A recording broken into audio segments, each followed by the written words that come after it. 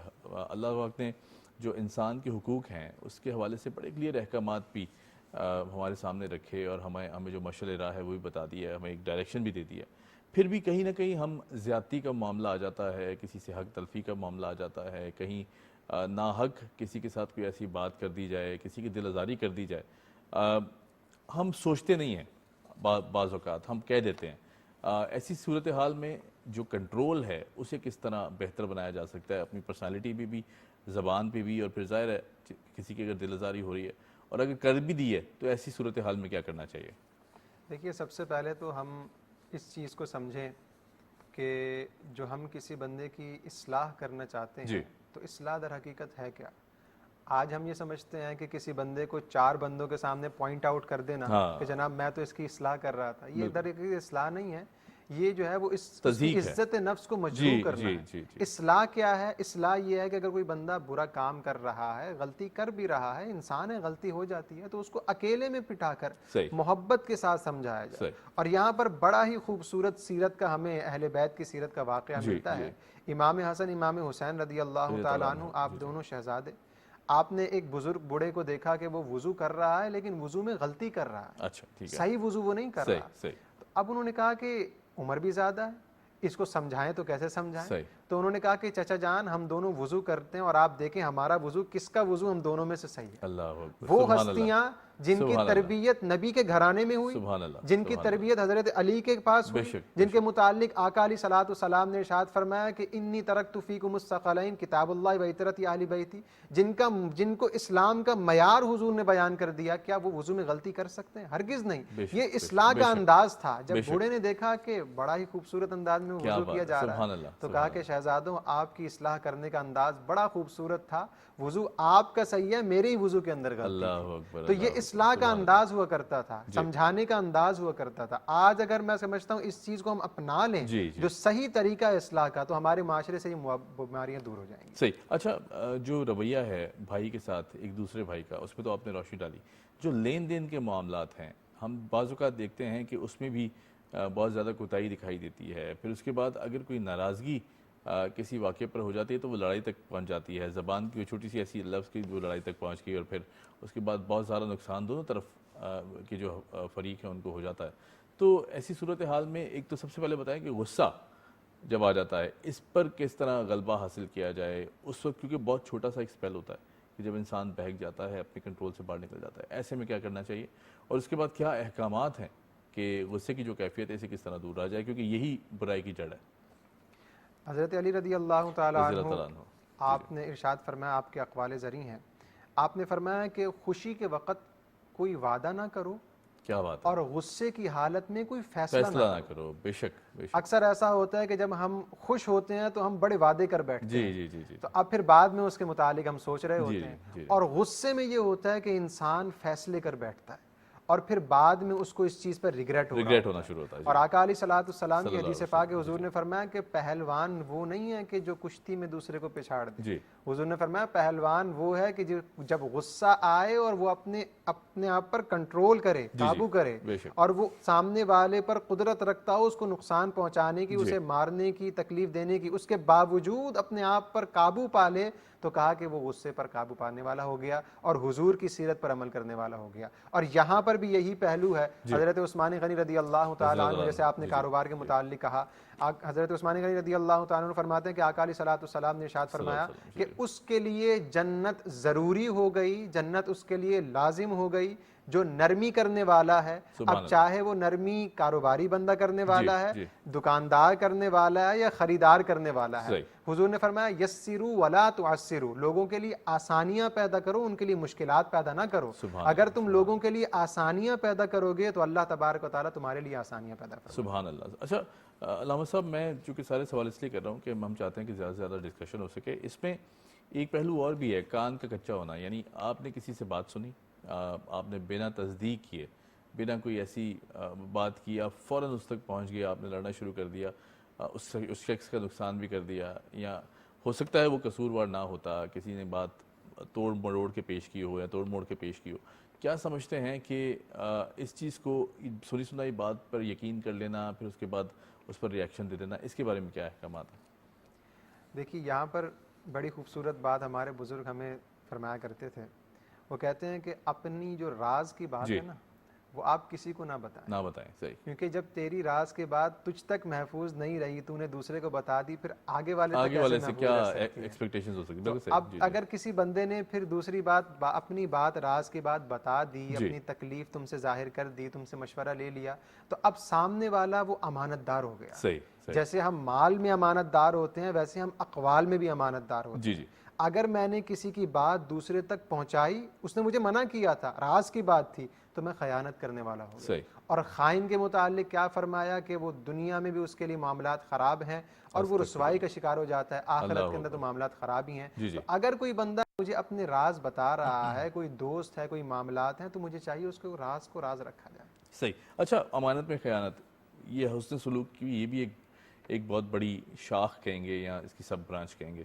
امانت میں خیانت جہاں ہم ذکر کرتے ہیں, چاہے کسی بھی صورت ہو, راز کی صورت میں ہو جس طرح آپ نے بیان کیا, کسی پروڈکٹ کی صورت میں ہو, کوئی رکھوا دی گئی ہے, پیسے کی صورت میں ہو کہ بھی ابھی رکھ لیں, یا گھر کے اکثر ہم بعض اوقات دیکھتے تھے پہلے کہ جب کوئی باہر جا رہا ہوتا تھا یا کسی دوسرے شہر کوئی فیملی جا رہی ہوتی تو وہ چابیاں اکثر رکھوا دیا کرتی تھی کہ پیچھے آگے دیکھ لیجیے گا سیکیورٹی کی سچویشن میں. ایسے میں دل میں خیال آنا کہ کوئی چوری کر لی جائے, یہ امانت میں خیانت کر دی جائے یا کر بھی یا ہو بھی گئی ہے اور ریئلائز ہو گیا دل کے اندر کہ میں نے یہ غلط کام کر دیا ہے, میرے آقا کی جو احکامات ہیں حضور پاک کے اس کے برعکس میں نے یہ کر دیا ہے, معافی مانگنے کا سلسلہ کیسے ہو سکتا ہے؟ کیا کس طرح کی سچویشن کو اختیار کیا جائے کہ اللہ پاک کے حضور معافی مانگ لی جائے؟ دیکھیے سب سے پہلے تو یہ کہ امانت میں خیانت, پھر اس کے متعلق آگے میں عرض کروں گا. تو اس جس طرح ہمیں ہر چیز میں آقا علیہ صلاۃ والسلام کی سیرت, حضور کی سیرت مشعل راہ کی حیثیت رکھتی ہے, اسی طرح آقا علیہ صلاۃ والسلام جن کو صادق و امین کہا جاتا ہے, کفار مکہ حضور پر ایمان نہیں لائے, حضور کو نبی نہیں مانا, لیکن اس کے باوجود اپنی امانتیں حضور کے پاس رکھوایا کرتے تھے, حضور کو امین مانتے تھے, حضور کو صادق مانا کرتے تھے. سارے کفار مکہ کے جتنے بھی خزانے تھے, معاملات تھے, فرمایا وہ اس کے جو امانت دار تھے وہ آقا علیہ صلاۃ والسلام تھے, حضور اس کے امین ہوا کرتے تھے. تو یہ تو تربیت ہمیں آقا علیہ صلاۃ والسلام کی سیرت سے مل رہی ہے, تو ایسا معاملہ ہرگز نہیں کرنا چاہیے. اور اگر ایسا معاملہ خدا نخواستہ ہو گیا ہے, اگر کسی بندے کا حق تلف ہوا ہے, تو دیکھیے شرعی مسئلہ یہ ہے, اگر کسی بندے کا آپ نے حق تلف کیا ہے تو سب سے پہلے اس کا جو حق ہے وہ اسے دینا ہوگا. ٹھیک ہے, اگرچہ وہ حق معاف کر دے وہ اگر الگ بات ہے, اس کا حق اگر کوئی چیز غصب کر لی ہے, چوری کر لی ہے, معاملہ کیا, وہ چیز اس کو واپس کرنی ہوگی, اس سے معافی مانگنی ہوگی, اور اس کے بعد پھر رب سے معافی مانگنی ہوگی. تو تمام تر یہ معاملات کرنے کے بعد پھر اس کے گناہ معاف ہوں گے. تو حقوق العبد کے متعلق کوئی حق ہے تو پہلے بندے سے معافی مانگی جائے گی, پھر رب سے معافی مانگی جائے گی. یہ نہیں کہ پھر صرف جو ہے وہ رب سے معافی مانگی جا رہی ہے, وہ بندہ جو ہے اس کو معلوم ہی نہیں ہے, وہ بندہ ناراض ہے. علامہ صاحب, اگر وہ شخص معاف نہیں کرتا, دل میں ایسی اکثر بعض اوقات کیفیت جنم لیتی ہیں کہ جہاں ہمارے ساتھ کوئی زیادتی ہوئی ہو, ایک شخص ہمارے پاس آیا ہو, اس نے کہا جی میں معافی چاہتا ہوں, اور جو دوسرا شخص ہے وہ معاف نہیں کرتا, کہتا ہے میں معاف نہیں کروں گا.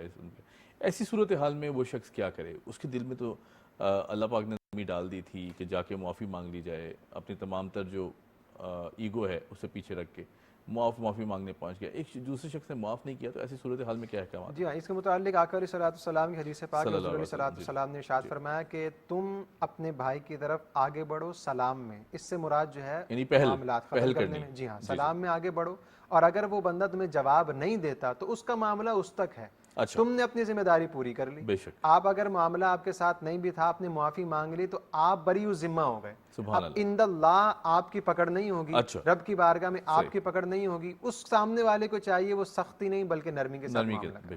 سبحان اللہ, بہت بڑی خوبصورت آپ نے آج روشنی ڈالی. بہت شکریہ علامہ صاحب, آپ نے وقت نکالا. علامہ ابو بکر صدیق صاحب ہمارے ساتھ موجود تھے. نام بھی بڑا خوبصورت ہے, یقین کریں کہ میں جب نام دیتا ہوں تو بڑی ایک خوبصورت ہستی, ہمارے خلفائے راشدین کے جو سردار مانے جاتے ہیں, ان کا نام ہے, تو یقیناً بہت زیادہ دل میں ایک ایسی خوشی کی کیفیت جنم لیتی ہے. بہرحال جی, حسن سلوک اختیار کریں. امید کرتے ہیں کہ آج کے جو پروگرام ہے اس سے یہ میسج میں نے بھی بہت سیکھا, کیونکہ سیکھنے کے عمل ہے وہ ہمیشہ جاری رہتا ہے. تو کوشش کریں کہ نرمی برتیں, مسکراہٹ رکھیں چہرے پر.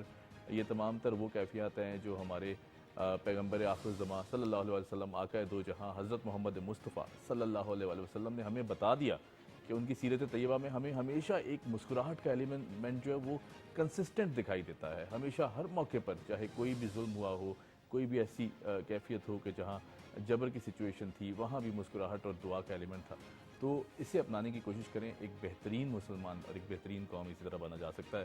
بہرحال جی, ہمیں دیجیے اجازت, آپ سے ملاقات ہوگی کل. Cap watching debate and